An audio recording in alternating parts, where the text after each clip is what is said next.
This video is brought to you by Policy Genius. If you have family members who depend on your income, you need life insurance. That's where Policy Genius comes in. More on them in just a bit.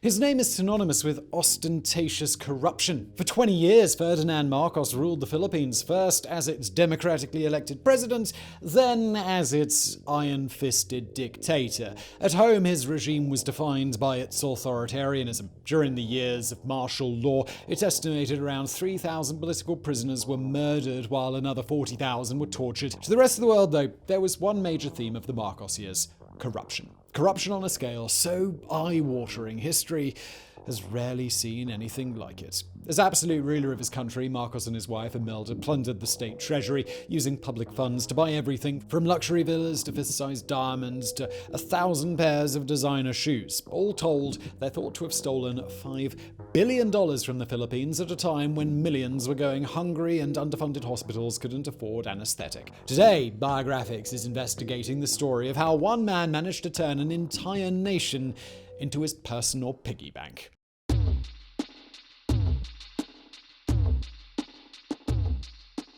In later years, Ferdinand Marcos liked to boast about his pre-presidential achievements, how he'd won more medals than any other guerrilla fighter resisting the Japanese, how he'd been the greatest marksman in the history of the ROTC. But there was one part of his CV the dictator had always kept quiet: that in addition to his expensive education and sparkling law career, he was also a convicted murderer. Ferdinand Emmanuel Edrali Marcos was born on September 11, 1917, in Ilocos Norte, a northerly province known for its tobacco plantations. While life for many in the area was hard, the future dictator was brought up in relative comfort. His mother came from a landowning family, while his father, Mariano, was a local politician. At least that's the official story. For decades, there have been rumors that the boy's godfather, a judge named Ferdinand Hua, was his real dad, and these rumors were fueled by the money Hua lavished on the family. Regardless of his true heritage, though, Marcos always stood loyally by the man that he called father. It was a trait that would soon land him in some serious hot water. In 1925, Mariano won election to the House of Representatives of the Philippines, then a part of the insular government. At the time, the Philippines was a US colony, swiped from Spain at the end of the Spanish-American War, but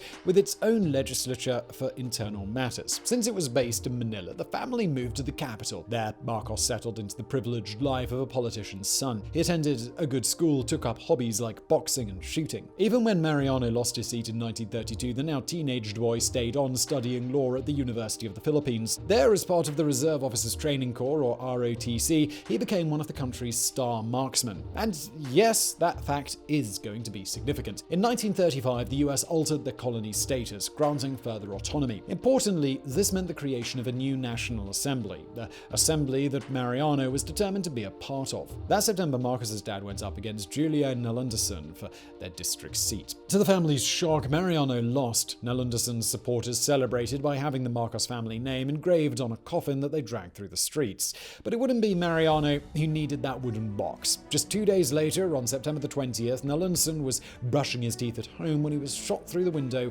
and killed with a single .22 caliber bullet. It was the sort of assassination only a trained marksman could have pulled off, the sort of person who spent hours each day practicing on the range. A person like Ferdinand Marcos. Arrested for Nalunderson's murder, Marcos was convicted in 1939 and handed a sentence of 10 to 17 years. While in jail, he kept up his law studies, soon acing the bar exam. When it came time for the Supreme Court to hear his appeal, Marcos decided to represent himself. It was a decision that would make his career. In court, Marcos blew everyone away with his speaking skills, his charisma, and his grasp of legal knowledge. At one point, he admitted he knew the law so well that he could recite the Constitution backwards, then proceeded to do just that, a stunt which the reporters ate up. By the time the court ruled in October 1940, they were eager to overturn his conviction, but not because they thought he was innocent. As Justice José P. Laurel argued, the Commonwealth would need such brilliant young men once freed from American rule. The case turned Marcos into a celebrity in Manila, a hero to the sort of clients that he now represented at his dad's law firm. But the brilliant young man wasn't finished yet. Within 25 years, he'd have gone from promising wunderkind to leader of his country.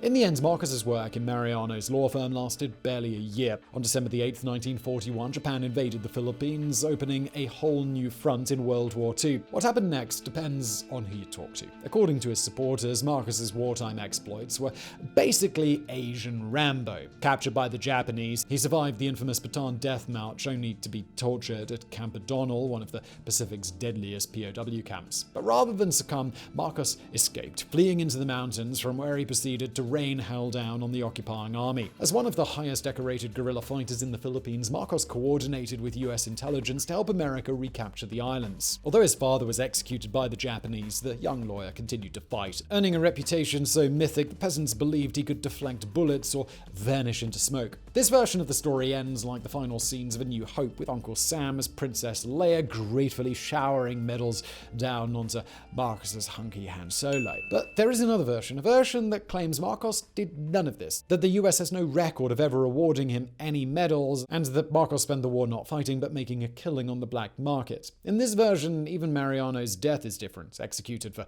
collaborating with the Japanese. In the end, though, it doesn't really matter which one of these was true.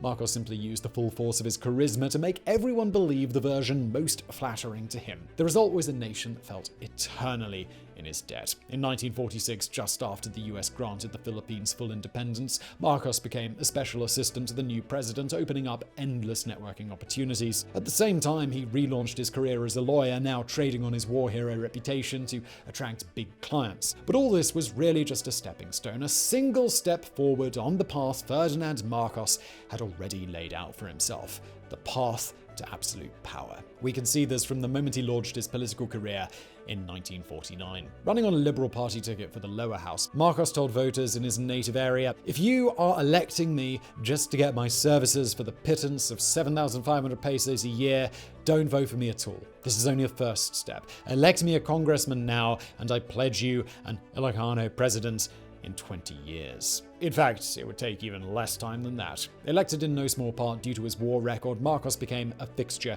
on Manila's political scene. He was young, wealthy, a staunch reformer, and a powerful lawyer. Now all he needed was a wife worthy of his ambition. In 1954, Marcos met Imelda Romualdez, a Miss Manila winner from an obscenely well-connected family. After a courtship of just 11 days, they married. Marcos gifted his bride an 11-carat diamond, 1 carat for each day that he'd known her. From that day forth, Imelda Marcos would be infamous in her own right, but we'll save her story for a potential future video. For now, all we'll do is note that the couple soon had children, 2 of whom, daughter Remy and son Bongbong, would become almost as notorious as their dad. By 1963, Ferdinand Marcos seemed to have it all. He was now president of the Senate, one of the most powerful posts in the nation. He was a darling of the trade unions, a passionate advocate of land reform, and one of the Liberal Party's rising stars, but even this couldn't sate the appetite of the ambitious boy from Ilocos Norte. Not when he could still go higher. Not when Marcos could run for president.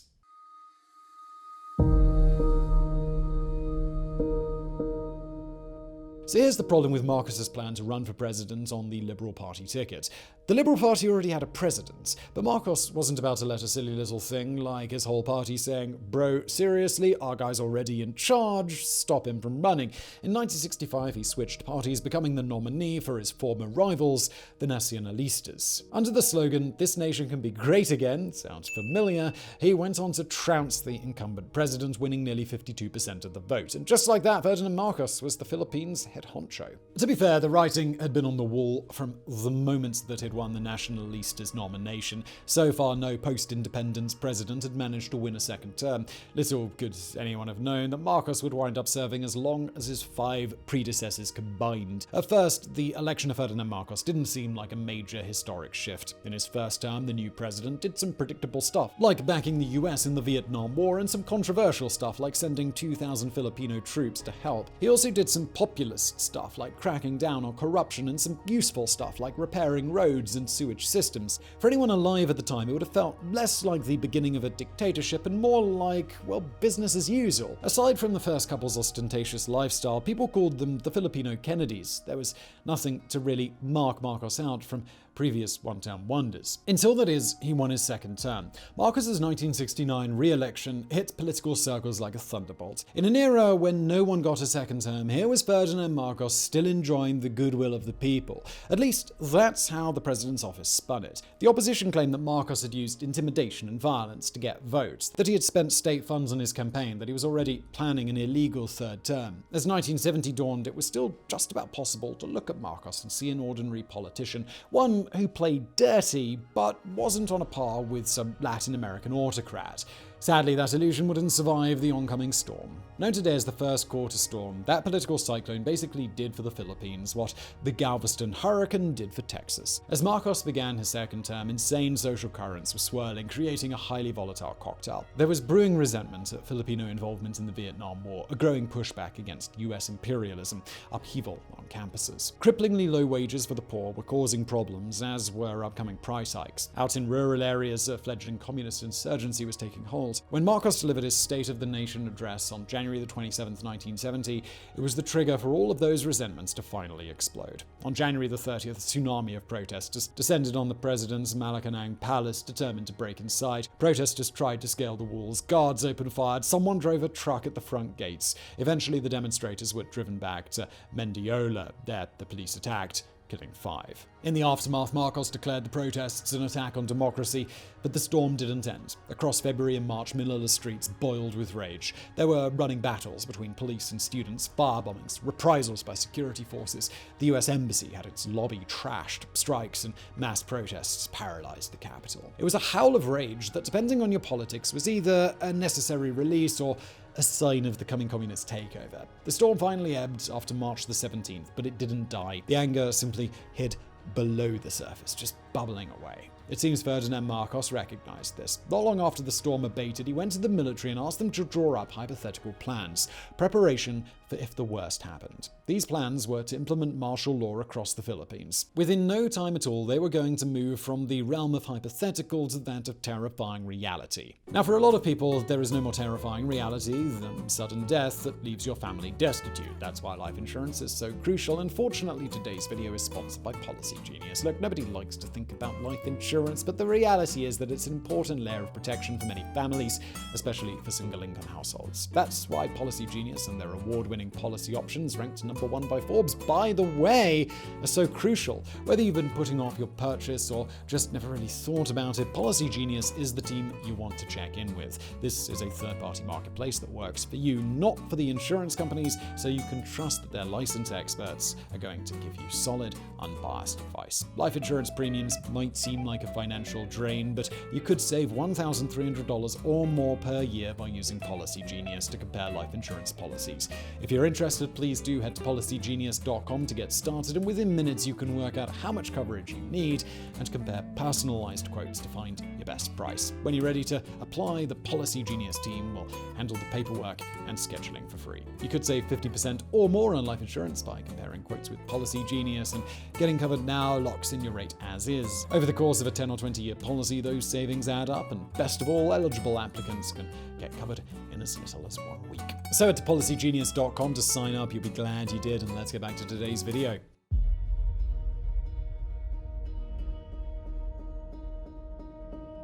Reading about the months leading up to martial law today is like reading some awful novel where the protagonists are pulled inexorably towards disaster. Each chapter brings some new radical set piece, some new tragedy, the most tragic of which may be the chapter titled Plaza Miranda. In August 1971, as the Liberal Party gathered there to unveil its newest candidates, someone threw 2 grenades onto the stage. The blasts ripped apart 9 people, including a young girl, and left nearly 100 with gruesome wounds. Although the Liberals blamed Marcos, the president insisted the communist insurgents were behind the deaths. 2 days later, he suspended the writ of habeas corpus. Mass arrests followed. But the chaos was only just the beginning. On March the 15th, 1972, an incendiary device exploded in Manila. Rather than a one-off, it was the start of a bomb bombing spree across the capital's metro area. Over the next 6 months, 20 blasts killed 1 person and injured 40. As disasters piled up, Marcos started denouncing the opposition as communists. He started claiming it'd soon need emergency powers to deal with the rising tide of violence in the land.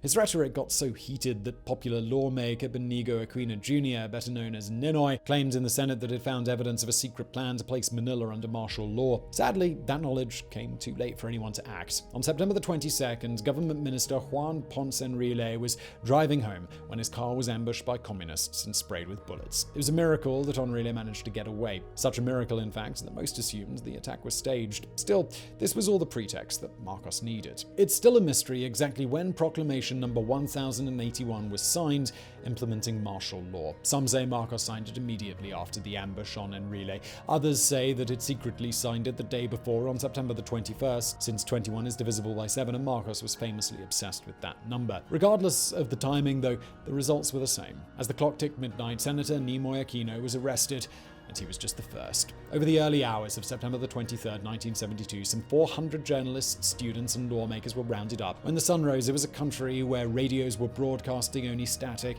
TVs were blank, all airline traffic had been suspended, and it was impossible to place an international call. The silence continued until 3 p.m., fueling wild rumors. Finally, it was broken by a terse announcement that the president would make a speech at 7 p.m. That evening, families gathered around their TV sets. All day long, foreigners had been arrested and local intellectuals disappeared. By now, everyone could guess what was going on, and their suspicions were finally confirmed at 7:15. On the nation's screens, President Marcos solemnly informed viewers that martial law had been imposed. It was the end of the Philippines as a democracy. Over the coming months, laws would be written removing checks and balances and concentrating power in the hands of Marcos. 70,000 would be jailed without trial for political crimes, with another 35 to 40,000 tortured. Over 3,250 people would be executed, 77% of whom had their corpses mutilated and dumped on the streets as a warning to others. From this point on, there would be no justice in the land, there would be no law. There would only be Ferdinand Marcos.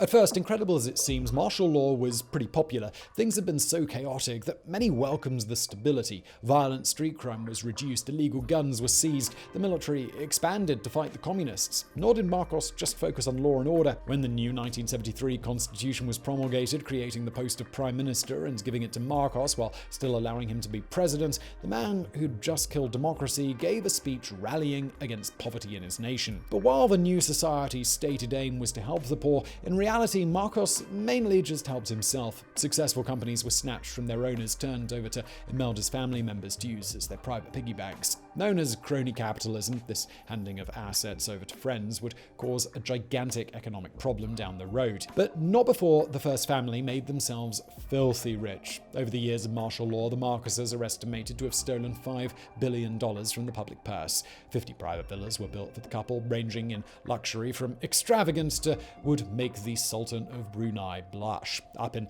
Ilocos Norte, a palace was built designed to rival the president's official Malacañang residence. In Imelda's home of Leyte, the couple commissioned a 13-bedroom villa, each room decorated with grand frescoes depicting scenes from Imelda's life in tacky detail. Their children, too, reaped crony capitalism's rewards. Imi and Bongbong were sent abroad to expensive schools, with Imi being gifted an entire 18th century country estate to live in while studying at Princeton. Bongbong, meanwhile, arranged to have the military evict 120 poor fisher families from an island just so it could be filled with exotic animals and turned into his private hunting ground. This was an era when around 4 million Filipino children were so poor that they couldn't even afford school. Yet here was Imelda using the state budget to buy 1,000 pairs of designer shoes and literal suitcases stuffed full of jewels. Not that Marcos didn't reinvest at least some of his plundered loot. In Manila, huge sums of misappropriated cash were used to build world-class specialized hospitals. Many of these came decked out almost like hotels, with things like upright pianos to entertain patients. The trouble was, these specialist centers targeted only diseases that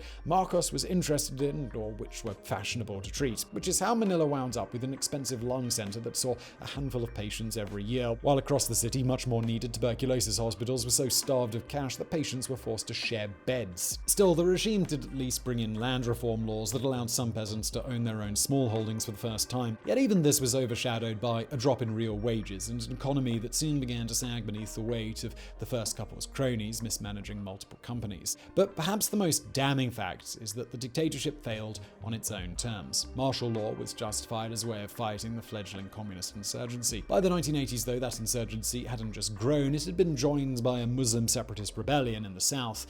In fact, the only thing the death of democracy seemed to have achieved was making Ferdinand Marcos filthy rich. Unfortunately for the dictator, it wouldn't be long before the rest of the population realized what a crappy deal this actually was.